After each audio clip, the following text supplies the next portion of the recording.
Ah ouais, le réveil dans la face là. Ouh. Allez, c'est parti.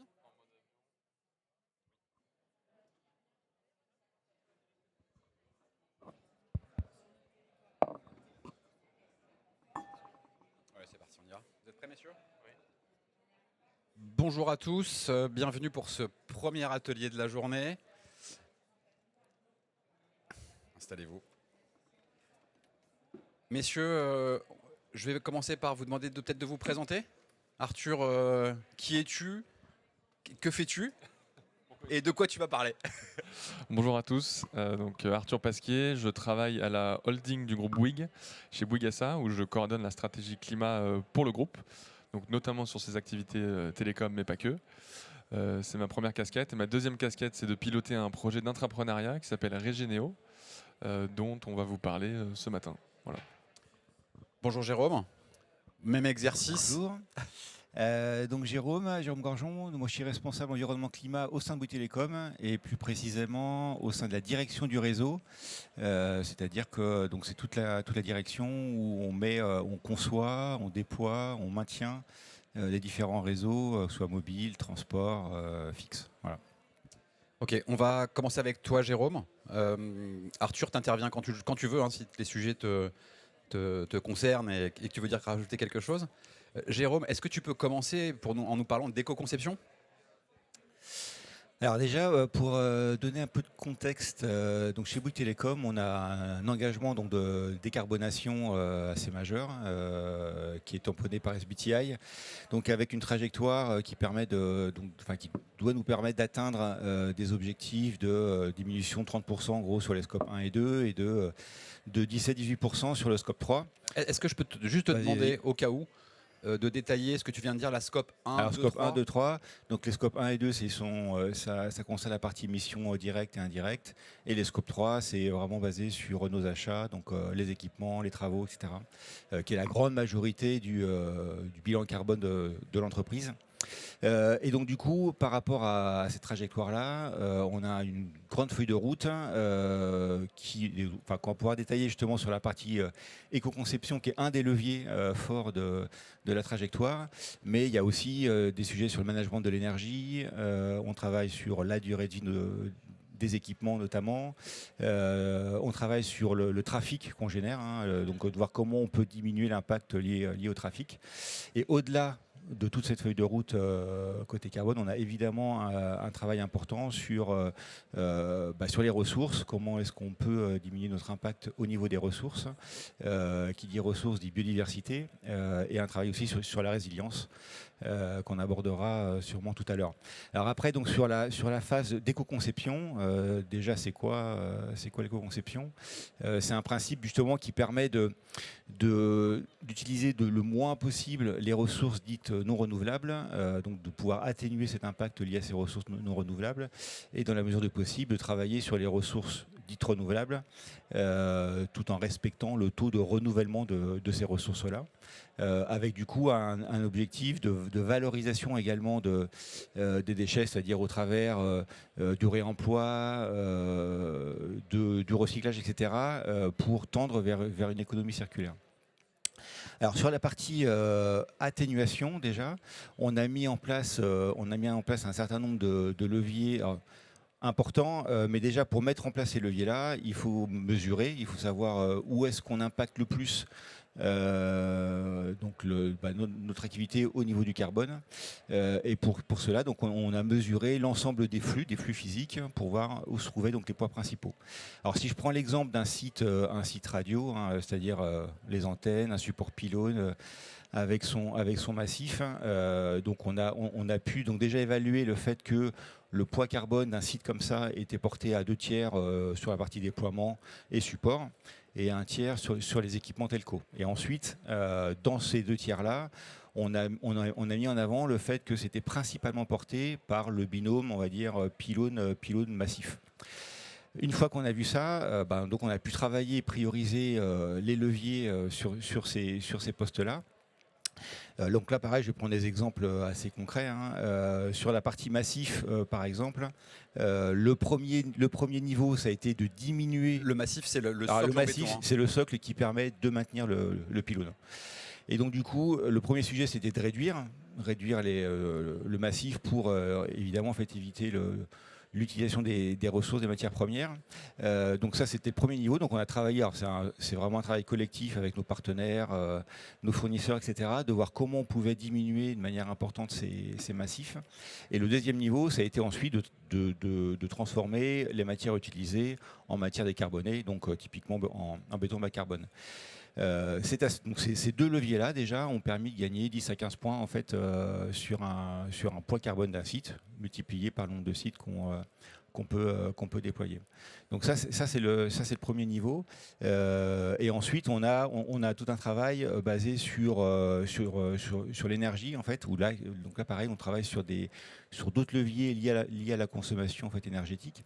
Et typiquement là-dessus, on va avoir à la fois sur les sites radio un travail sur les fonctionnalités qui permettent, en fonction de la charge du site, du trafic du site qui peut générer, d'éteindre selon les périodes un certain nombre de fréquences, de techno, qui permettent aussi donc de pouvoir réduire la consommation énergétique. Et sur la partie data center, donc il y a un autre environnement, une autre typologie de site. Là, pour le coup, on va travailler plus sur les équipements de climatisation, sur le fait de travailler sur les taux de déclenchement en fait, des climatisations par rapport aux températures qu'ils peuvent avoir dans les salles.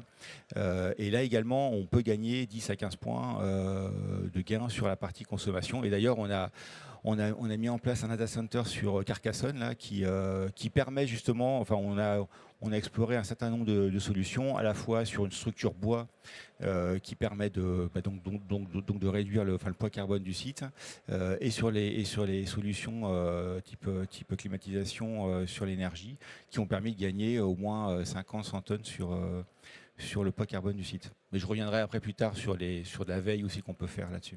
D'accord. On reviendra tous les deux sur la résilience, qui me semble une thématique majeure dans vos interventions. Avant ça, Jérôme, on parle beaucoup donc d'actions. Comment est-ce que tu mesures les actions? Est-ce que tu as des outils de mesure pour ça? Comment tu fais? Alors sur la partie mesure, on a tout un processus qui a été mis en place, qui est utilisé par l'ensemble des entreprises concernées, et qui permet justement d'avoir une vraie mesure sur le flux physique généré, c'est-à-dire que chaque équipement, chaque matériau, etc., donc a un coût carbone en fait associé donc à cette matière-là.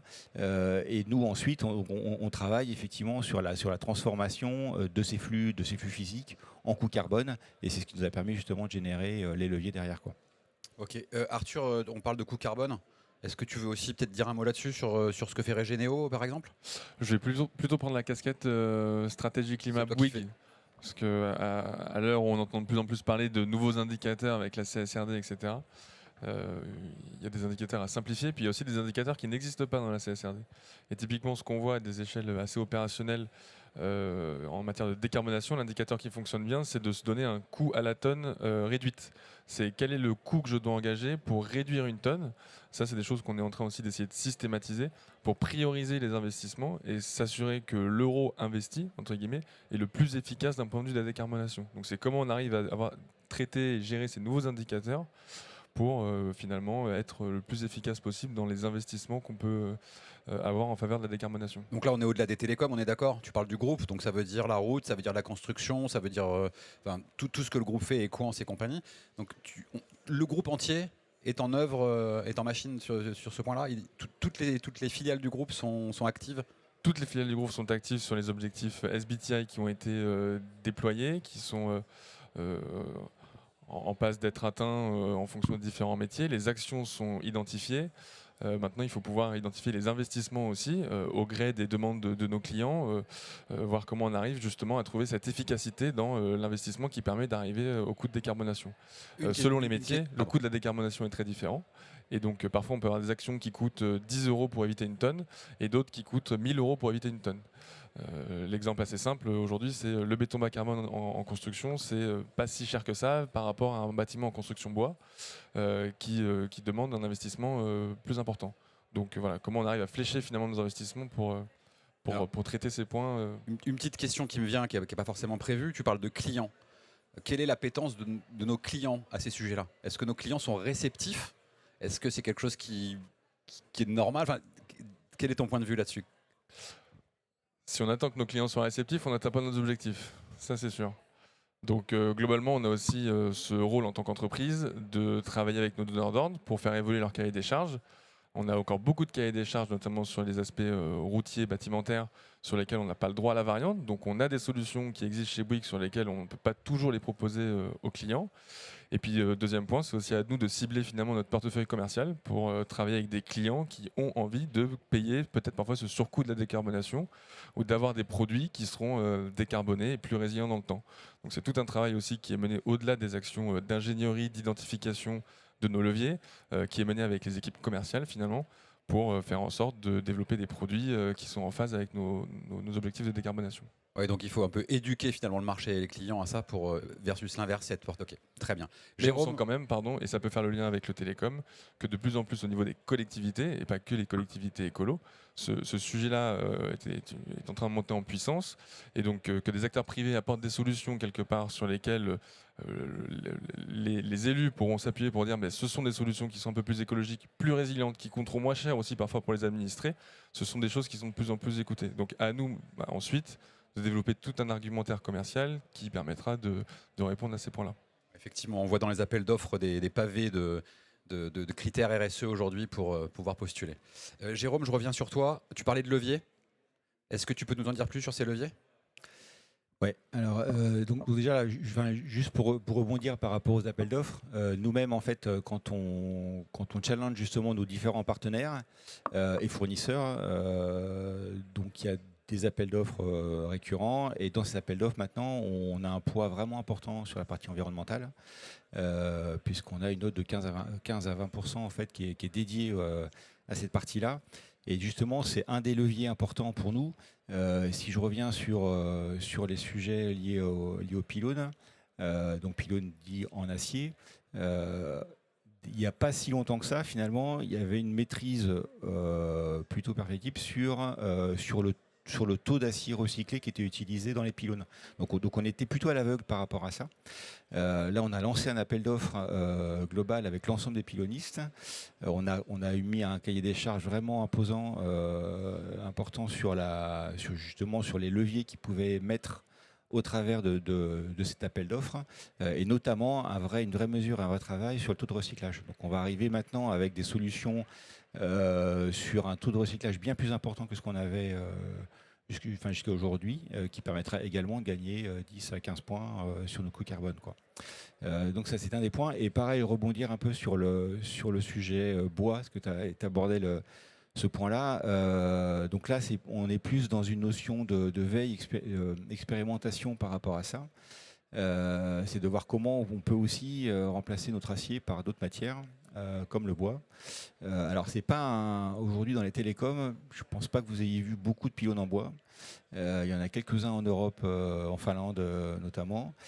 Mais c'est pas développé, quoi. Et donc du coup, nous on travaille sur ces expérimentations-là pour voir déjà effectivement quel est le gain carbone associé à ces typologies, parce que pareil, il faut bien choisir le bois qu'on va utiliser sur le pylône. Enfin, c'est pas n'importe quel bois qu'on peut utiliser.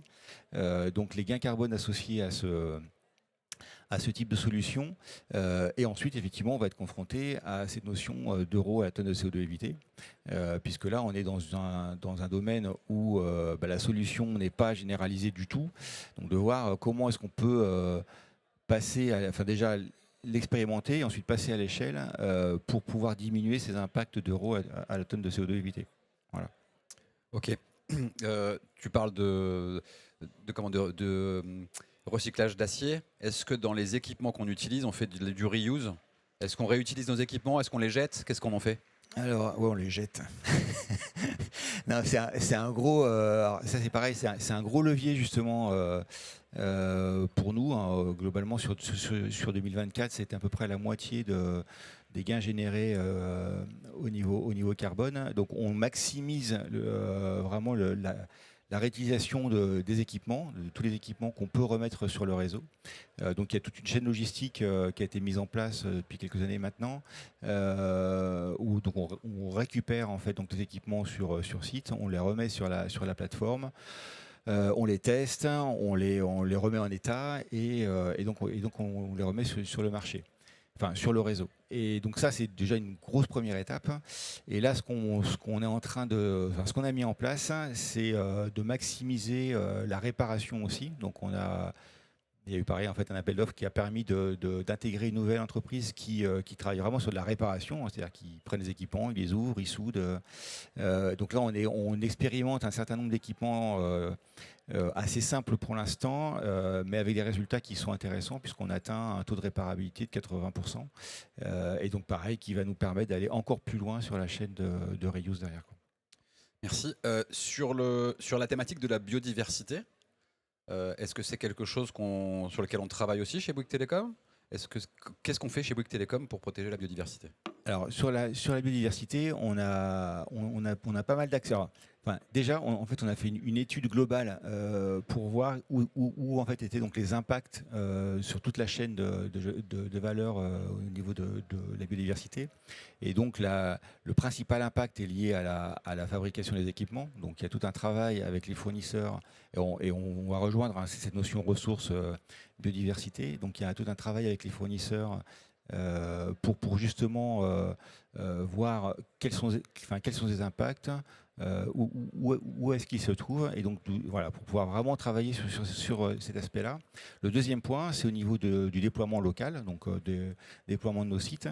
Et donc là, on va justement travailler, on va expérimenter deux choses. Donc la première, c'est effectivement évaluer l'impact de la biodiversité sur un déploiement local. Déjà, on a déjà des actions qui permettent de favoriser ça.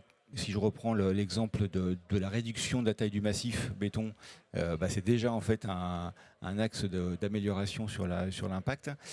Et donc on va pouvoir évaluer, on se fait accompagner par des écologues qui vont nous permettre justement d'avoir un apport précis sur cet impact-là et sur les solutions qu'on va pouvoir mettre en place pour diminuer l'impact. Donc ça, c'est le premier sujet.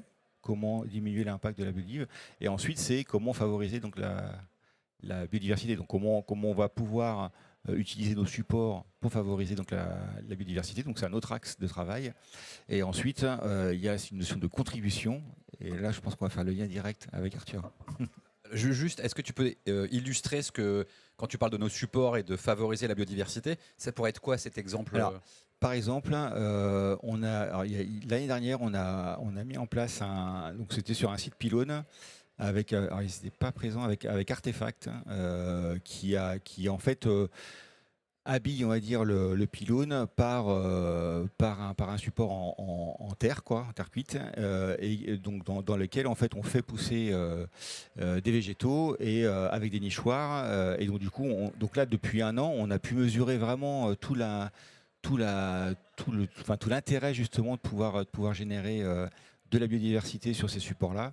Et après, on a plein d'idées potentielles pour mettre en fait des équipements sur ces supports-là, pour faire une mesure au niveau de l'air par exemple, pour faire de l'observation de migration, etc. Enfin, il y a plein de solutions possibles sur les supports. C'est intéressant. Arthur, la biodive, dans le groupe, peut-être un petit mot? On a mis l'accent depuis pas mal d'années sur le climat, donc c'est un sujet qui est mature. Là, depuis 5-6 ans maintenant, il y a une vraie prise de conscience qui vient aussi des collaborateurs, hein, sur l'importance pour un groupe comme Bouygues de tenir compte des enjeux de biodiversité. C'est un enjeu très très matériel pour le groupe Bouygues, si je parle à l'échelle globale, puisqu'on artificialise beaucoup de foncier. Donc voilà, c'est des réflexions qui sont engagées, sur lesquelles on n'a pas encore d'engagement public, mais il y a des actions qui sont menées dans chaque métier du groupe. On va revenir sur les sujets précédents. On parle de réduction des émissions carbone. Ok, mais comment on fait pour aller plus loin? Surtout que ça ne suffira pas de réduire. C'est surtout ça le sujet. Enfin, on est au World Impact Summit, donc on peut se le dire, si on veut atteindre la neutralité en 2050, sur quoi la France s'est engagée, mais réduire ses émissions de 90% ne suffira pas. Il faut qu'on puisse atteindre cette balance entre ce qu'on ne pourra pas réduire. Parce qu'il y aura toujours des émissions. On nous souhaite tous de faire un peu de business quand même, aussi décarboné soit-il.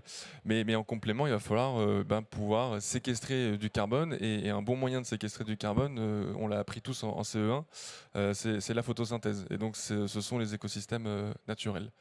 Et donc je reprends ma casquette Régénéo, mais c'est un peu cette conviction que l'on porte dans cette nouvelle entité, c'est de dire la réduction ne suffira pas. Les entreprises, y compris Bouygues, devront en complément contribuer à restaurer les écosystèmes naturels. Sur un premier angle carbone, c'est de dire, pour nous aider à atteindre la neutralité, le net zéro en 2050, le net zéro, pour rappel, c'est à partir de ce moment-là que le climat ne se réchauffera plus. C'est-à-dire tant qu'on n'atteindra pas le net zéro, le climat continuera à se réchauffer. Donc il faut pouvoir atteindre cette balance entre ce qu'on émet et ce qu'on a réussi à stocker. Et puis deuxième aspect, côté biodiversité, et c'est là où il prend de plus en plus d'ampleur, c'est qu'on a très longtemps négligé en fait notre dépendance en tant qu'entreprise à la nature, aux vivants, à la biodiversité et tous les services écosystémiques qu'elle peut rendre. Une étude de la Banque européenne d'investissement, c'est quand même une entité qui fait référence, nous dit que 72% des entreprises dépendent de la biodiversité. Donc quelque part, le fait de contribuer à préserver, à restaurer les écosystèmes pour une entreprise, c'est une assurance vie pour elle. C'est comment elle garantit la pérennité de son activité et assure sa résilience. Ça, c'est le pitch un peu global. On se positionne vraiment sur cette partie contribution. En fait, de la même manière que les entreprises structurent leur stratégie de réduction, avec des objectifs, des plans d'action, des investissements, et ce qu'on leur dit chez Regeneo, c'est structurer votre stratégie de contribution en identifiant les projets sur lesquels vous voulez vous investir, en définissant un cahier des charges de ces projets-là, et en identifiant aussi des financements sur le temps long, pour, in fine, d'un point de vue très climat, on va dire, atteindre cette balance entre ce que vous allez continuer à émettre en faisant tous les efforts possibles et ce que vous avez contribué à restaurer. Tu viens de parler de Regeneo. Est-ce qu'on peut aller un peu plus loin dans le rôle de Regeneo? Est-ce que c'est une entreprise qui ne s'occupe que du groupe Bouygues? Est-ce que vous voyez d'autres entreprises? C'est quoi Regeneo? Alors, Regeneo, c'est une entreprise qui a maintenant 1 an et demi, donc qui est 100% issu du groupe Bouygues, mais qui pour autant ne travaille pas qu'avec le groupe Bouygues. De plus en plus, on a des clients externes, notamment des promoteurs, des foncières, qui ont des engagements, comme le rappelait Jérôme, SBTI, mais qui souhaitent voir le coup d'après, anticiper cette partie contribution, parce qu'il y a aussi un coût assez important. Et donc, on les accompagne à ce sujet-là. Comment fonctionne Regeneo en quelques mots? On s'est rendu compte sur le marché du carbone, etc., notamment qu'il y a des projets de très grande qualité aujourd'hui, qualité environnementale, qui n'ont pas de financement. Aujourd'hui, il y a des friches agricoles qui ont besoin d'être reboisées pour recréer des continuités écologiques. Avec le remembrement dans les espaces agricoles, on a enlevé toutes les haies, et pour autant ça a beaucoup, beaucoup d'avantages pour retenir l'eau, pour recréer des corridors écologiques, etc. On a beaucoup d'exemples de ce type-là chez Regeneo. Et donc notre rôle, finalement, c'est de mettre en relation des entreprises qui ont pris des engagements de contribution, qui veulent avoir un impact territorial local, avec ces projets qui ont besoin de financement. Et donc on est un peu cet intermédiaire pour essayer de décrypter un peu les bons et les mauvais projets et d'accompagner l'entreprise, dont ce n'est pas le métier, à financer et à soutenir ces opérations-là. C'est notre rôle. Ok. Juste pour faire un tout petit parallèle, est-ce qu'on peut faire du business propre ou est-ce qu'on oppose toujours business et environnement? Je souhaite que Regeneo fasse beaucoup de croissance. Et plus Regeneo fera de la croissance, plus on générera de l'impact positif. Nous, nos KPI, c'est de la tonne séquestrée, c'est des kilomètres de haies replantées, etc. Donc on peut faire du business qui crée et qui génère de l'impact positif. Il y a d'autres business sur lesquels malheureusement il y a peu de solutions, ou en tout cas l'impact pourra difficilement être réduit au-delà de 40-50%. Bon, finalement, avec les pouvoirs publics, ce n'est pas que le rôle de l'entreprise, c'est comment avec les pouvoirs publics on travaille pour assurer finalement les objectifs au niveau global et peut-être réduire la demande en certains produits qui sont trop polluants. Merci beaucoup. Quel conseil tu peux donner aux entreprises? Est-ce que tu as des conseils que tu peux donner aux entreprises là, maintenant? Nous, on part du principe que sur ces enjeux de contribution climat, de mieux comprendre le crédit carbone, le marché volontaire, aujourd'hui, il y a beaucoup d'acteurs. On a quelques partenaires aujourd'hui, parce qu'on ne travaille pas seul chez Regeneo, qui sont présents au salon avec Carbon App et Sysfarm. L'idée derrière ça, c'est faites-vous accompagner. Le marché est complexe, il évolue très vite. Les enjeux de contribution sont assez difficiles à cerner. Et donc, faites-vous accompagner. Le deuxième enjeu très important, c'est ne parlons pas de compensation. Volontairement, depuis 15 minutes, je parle de contribution. Il faut bien distinguer vraiment les deux approches. Ce qui a fait beaucoup de mal au marché des crédits carbone, etc., c'est pas tant le crédit en lui-même, parce qu'il y a des projets de très grande qualité. C'est plutôt la manière dont les entreprises les ont utilisés. Et aujourd'hui, beaucoup d'entreprises, en tout cas jusqu'en 2019, achetaient un droit à polluer, achetaient des crédits carbone et se revendiquaient neutres en carbone. Ça a fait beaucoup de mal.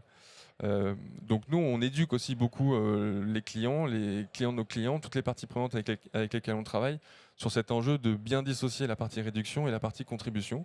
C'est des choses qui sont très complémentaires et ça demande aussi de travailler avec des équipes de la communication. Voilà. Et peut-être un exemple ou quelques KPI au-delà des conseils qu'on peut donner côté régionaux, puisqu'on est en effet une entité de conseil.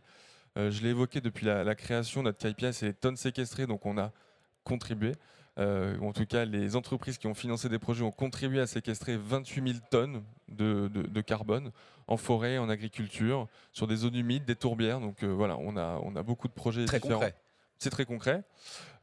Et pour être encore plus concret, on a fait financer, du coup, avec l'un de nos partenaires, un projet de reboisement à Ichou ou Ichoux. Je ne sais jamais, dans le train, ils disent Ichoux, mais bon, parfois, certains disent Ichoux, ici en Nouvelle-Aquitaine. Donc voilà, il y a 5 hectares qui ont été reboisés, sur lesquels il y aura un suivi qui va être réalisé. Et ça, on se porte aussi garant pour s'assurer que les plans la densité de plans qui a été demandée va bien être obtenue pour obtenir in fine aussi la bonne séquestration carbone. Et ça avec des visites sur le terrain, avec des comptes rendus, avec des photos. De plus en plus, on voit aussi des visions satellites qui permettent de faire le suivi des projets. Donc voilà, ça c'est un exemple très concret de projet qu'on a réussi à accompagner, que Bouygues a financé grâce à Regeneo. Et demain, j'ai bon espoir que Bouygues Télécom, sur toutes ces implantations, puisse quelque part réduire son impact avec toute la démarche d'éco-conception que Jérôme a décrite, et puis en complément d'apporter une solution ultra locale de, par exemple, régénération des sols agricoles à proximité de l'implantation d'une antenne. Ça, c'est possible avec Regeneo. C'est très clair. Merci Arthur. Un sujet qui vous concerne tous les deux et qui me semble extrêmement important compte tenu de l'évolution du climat, c'est la résilience. La résilience de nos équipements. Alors au-delà du climat, la résilience c'est d'autres choses, mais est-ce qu'on est prêt à affronter 2050 ? Est-ce qu'on est aujourd'hui en mesure de dire nos équipements vont tenir la chaleur qu'il fera en 2050, les vents qui souffleront en 2050 ? Et même dans le groupe, est-ce qu'on envisage cette résilience à long terme et comment on se prépare ? Bon, déjà chez Bouygues Télécom, donc on y travaille. En fait, on a aujourd'hui on va dire un plan d'adaptation, on va dire court terme, c'est-à-dire que sur les sites dits stratégiques de notre réseau, en fait, on a tout un plan d'amélioration de ces sites-là pour pouvoir s'adapter déjà à ce qu'on vit aujourd'hui et qui s'intensifie sur des crues, sur des pics de chaleur, etc. Alors typiquement, en fait, on a mal travaillé sur un historique, notamment sur les crues de Seine. Alors ça fait des années qu'on a travaillé sur ces sujets-là pour pouvoir s'adapter justement à ces crues-là. On va travailler là sur la crue de la Garonne. Et ensuite, hein, c'est de travailler à plus long terme, effectivement, sur un scénario là qu'on va définir, et de voir justement par rapport à ce qu'on met en place, qu'on a mis en place, est-ce qu'on y répond ou pas, et par rapport à ça, qu'est-ce qu'il faudra mettre en place pour améliorer ces sites dits stratégiques. Donc on commencera par ces sites stratégiques-là, et petit à petit, en fait, on élargira en fait le spectre de nos sites concernés, quoi. Là, j'avais un exemple, ça a soufflé très fort sur la Bretagne il y a quelques mois. C'était la tempête Kiaran, je crois. Kiaran, Fin 2023, ouais. 2023. On a vu un impact fort sur tous les télécoms et l'énergie. Est-ce que c'est des choses sur lesquelles on capitalise pour travailler notre résilience ? Bien sûr. Alors là, donc effectivement, c'était un impact très majoritairement, pour pas dire exclusivement, lié aujourd'hui en fait à l'énergie. Et donc on a un travail avec Enedis en cours là qu'on va encore rencontrer pour justement travailler sur ces sujets-là sur le long terme, quoi. Merci Jérôme. Non, mais un premier point en fait, c'est que si on atteint en France, en Europe le 1.5, ce qui est très mal parti, et d'autant plus avec les derniers mouvements un peu géopolitiques. Rien ne nous garantit Avec les grands bienfaiteurs. voilà, rien ne nous garantit qu'à l'échelle du monde, on atteindra ce niveau de température-là. Premier point. Le deuxième point, c'est que l'Europe, c'est le continent qui se réchauffe 2 fois plus vite que la moyenne mondiale. Donc en fait, l'adaptation, c'est plus une option. L'adaptation pour une entreprise aujourd'hui, c'est pareil, une notion d'assurance vie. Et il faut l'anticiper parce qu'au meilleur des cas, on n'aura pas besoin de s'adapter. Mais il y a de fortes chances qu'on arrive sur des niveaux d'élévation de la température qui nous y contraignent, qui nous y obligent. Donc forcément au niveau du groupe, on a des immobilisations corporelles, notamment le réseau chez Bouygues Télécom. Donc c'est un sujet qu'on regarde de près sur quels sont les scénarios auxquels on doit se préparer et quel est l'impact sur ces actifs-là. Et puis en ce qui me concerne au niveau de la holding, ce qu'on regarde vraiment, c'est quels sont aussi les risques liés à la transition quelque part. Comment on adapte notre modèle économique au changement climatique et à la transition qu'il peut y avoir autour de nous. Et donc ça, c'est aussi un travail que l'on mène avec des visions plutôt sur un temps long. C'est comment on propose aussi à nos clients des solutions qui sont plus résilientes et on arrive à avoir un argumentaire où on leur dit que c'est peut-être plus cher à l'investissement initial, mais derrière, en coût carbone complet, c'est des choses qui vont qui vont demander moins de maintenance, qui vont ne pas nécessiter des rénovations, etc. Et donc qui seront plus adaptés. Là, on est entre initiés, donc je pense que tout le monde est convaincu sur les enjeux, sur ce qui va se passer, sur l'évolution un petit peu, et puis les horizons 2050. Est-ce que c'est facile d'éduquer les patrons, les dirigeants d'entreprises, petites, moyennes, grandes? Est-ce que c'est un message qu'ils reçoivent? Est-ce que c'est dans leur vision, la résilience 2050, cette adaptation obligatoire? Ce serait mentir que tout le monde a compris tous les scénarios du GIEC et ce à quoi il faut se préparer. Le plan d'adaptation national au changement climatique est sorti là, il y a quelques semaines, donc la France est en train de définir un cadre sur lequel les entreprises vont pouvoir s'appuyer. Les entreprises ont aussi des regards un peu court-termistes, ou en tout cas qui ne vont pas jusqu'à 2050. Donc tout l'enjeu, c'est aussi de démontrer l'intérêt de se projeter sur du temps long. Ce que les patrons comprennent très bien, c'est les dernières projections qu'on a vues de l'impact du changement climatique sur les PIB, etc. Il y a une société d'actuaires britannique qui a sorti une étude récemment qui nous dit que 50% du PIB est à risque en 2090. C'est pas négligeable. Une autre étude du World Economic Forum qui est sortie à l'automne dernier qui nous dit qu'à un horizon plus court, c'est-à-dire 2050, on est plutôt sur 5 à 25% du PIB qui est à risque. Et au-delà du fait de faire peur à tout le monde, ce qui est hyper intéressant dans l'étude, c'est qu'ils nous disent qu'en mobilisant 3, 4, 5% du PIB actuel, on peut préserver ces 20 à 25% sur le futur. Donc le coût de l'action aujourd'hui est moins cher que le coût de l'inaction. Et ça, les patrons, ils l'entendent bien. Ça, je comprends bien. Est-ce que vous voulez ajouter quelque chose? Vous avez des messages à passer? Sur la partie ressources, on n'a pas forcément abordé ce sujet-là, même si c'est en lien avec tout ce qu'on a déjà travaillé. Mais donc nous aussi, donc on a évidemment un enjeu là à court terme d'avoir une cartographie de nos ressources pour voir justement quelles sont faire une carto de nos matières premières critiques. Quelle pression il peut y avoir sur ces matières-là et quelle pression il peut y avoir à terme sur nos activités. Donc, je pense au béton, Jérôme. On voit tous le sable qui diminue partout. On imagine plus de béton. Par exemple, mais c'est aussi beaucoup sur les équipements telco, où là on a des métaux rares donc à l'intérieur de ces équipements-là. Donc il y a toute cette cartographie qui est hyper importante à faire pour avoir une bonne maîtrise et pour ensuite justement avoir notre plan d'action. Donc là on a un partenariat qui a été lancé et qui va nous permettre justement de pouvoir vraiment travailler efficacement avec des scientifiques là-dessus pour vraiment avoir une maîtrise de ce plan d'action-là plus tard, quoi. Merci. Arthur, un dernier mot? Non, ce qui est hyper important, et on le pousse aussi côté Regino, c'est de sortir de cette métrique carbone. On a beaucoup parlé carbone, on voit qu'en fait, on peut émettre du carbone, par contre on va avoir parfois des conflits d'usage sur les ressources, donc il faut avoir une vision un peu holistique de tous nos enjeux. La biodiversité, on insiste de plus en plus côté Regino à ce sujet-là, pas parce que c'est tendance, mais parce qu'on parlait aussi des collectivités, des clients, etc. On sent en testant un peu le discours de Regino que quand une entreprise intervient sur un territoire, vient financer une opération de restauration d'écosystème, et bien en fait on parlait d'adaptation, ça contribue à la résilience du territoire. Et donc c'est des choses aussi sur lesquelles les collectivités sont attentives, encore plus quand on a parfois des problèmes de finances publiques. Donc voilà, c'est comment aussi on recrée des coalitions privées, publiques, pour contribuer à la résilience de ces territoires via les solutions fondées sur la nature. Un intérêt commun. Exactement. Et ce qui est intéressant là-dedans, c'est qu'on a quand même, dans tout ça là, on a quand même deux visions, deux approches en fait temporelles différentes. On a donc ce qu'on disait du temporel à plus long terme, de dire comment est-ce qu'on se projette et comment on va travailler sur nos modèles d'affaires, etc. pour en intégrant ces pressions liées aux ressources notamment, et une approche là actuelle, comme tu dis, où on a des actions concrètes aujourd'hui pour pouvoir justement après travailler sur le futur. Donc travailler sur le présent, c'est aussi travailler sur le futur. Merci messieurs. Est-ce que quelqu'un veut poser une question dans le public? Je vous en prie, je vais vous donner mon micro.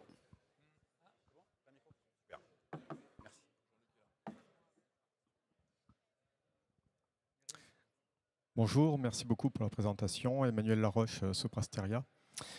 Sur les équipements réseau, il y a quand même une spécificité par rapport aux autres équipements informatiques, c'est qu'on a un label un TCO qui s'applique sur les équipements réseau depuis 3 ans. Et aujourd'hui, quand on regarde la liste des équipements TCO sur le réseau, il y en a strictement 0. Est-ce qu'il y a des actions lancées pour essayer d'encourager ce label qui est celui qui est recommandé par le guide des achats numériques responsables et par la plupart de l'écosystème? Alors moi, j'ai pas la réponse. Par contre, je sais qu'il y a un atelier avec les achats qui a lieu. Et donc, du coup, on pourrait vous poser aussi la question sur cette partie-là, parce que je pense qu'effectivement, en fait, Alexandre l'aura. Quoi. Tout à fait. 14h40, me semble-t-il. Il vous répondra à tout ça. Une autre question avant de conclure? Bonjour, merci de votre intervention. Moi j'ai une question sur tout simplement sur l'intelligence artificielle. Est-ce que c'est aujourd'hui, on sait que c'est une révolution et on sait que ça va être une catastrophe globalement écologique, même si on a l'impression que à date on n'arrive pas trop à mesurer l'impact, mais est-ce que vous, c'est des choses que vous prenez déjà en compte, que vous arrivez à mesurer et comment vous l'anticipez aussi dans tous vos plans? Merci. Je pense qu'on peut dire qu'on balbutie, qu'on est au début. La mesure, elle n'est pas encore là. On pourra peut-être en parler plus tard, mais c'est vrai qu'on travaille beaucoup dessus. On a mobilisé beaucoup d'équipes, à la fois sur les fonctionnalités, sur les gains qu'on peut avoir avec l'IA. Mais pour l'instant, ça reste tellement jeune que je ne peux pas du tout vous donner d'éléments de réponse là-dessus. C'est embryonnaire.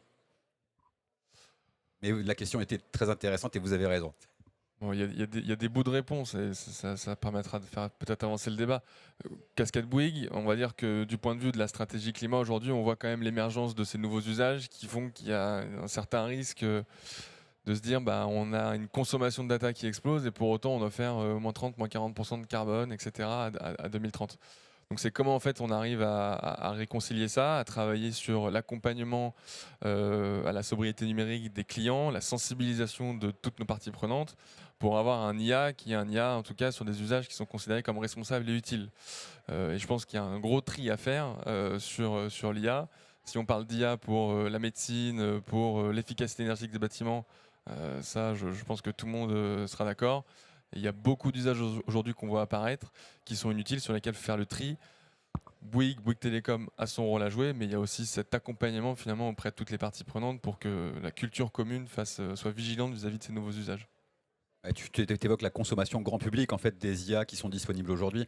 On voit, c'est utilisé énormément comme un remplaçant de moteur de recherche, comme pour prendre la météo même. Donc on va utiliser une IA pour aller demander la météo au lieu d'ouvrir sa fenêtre.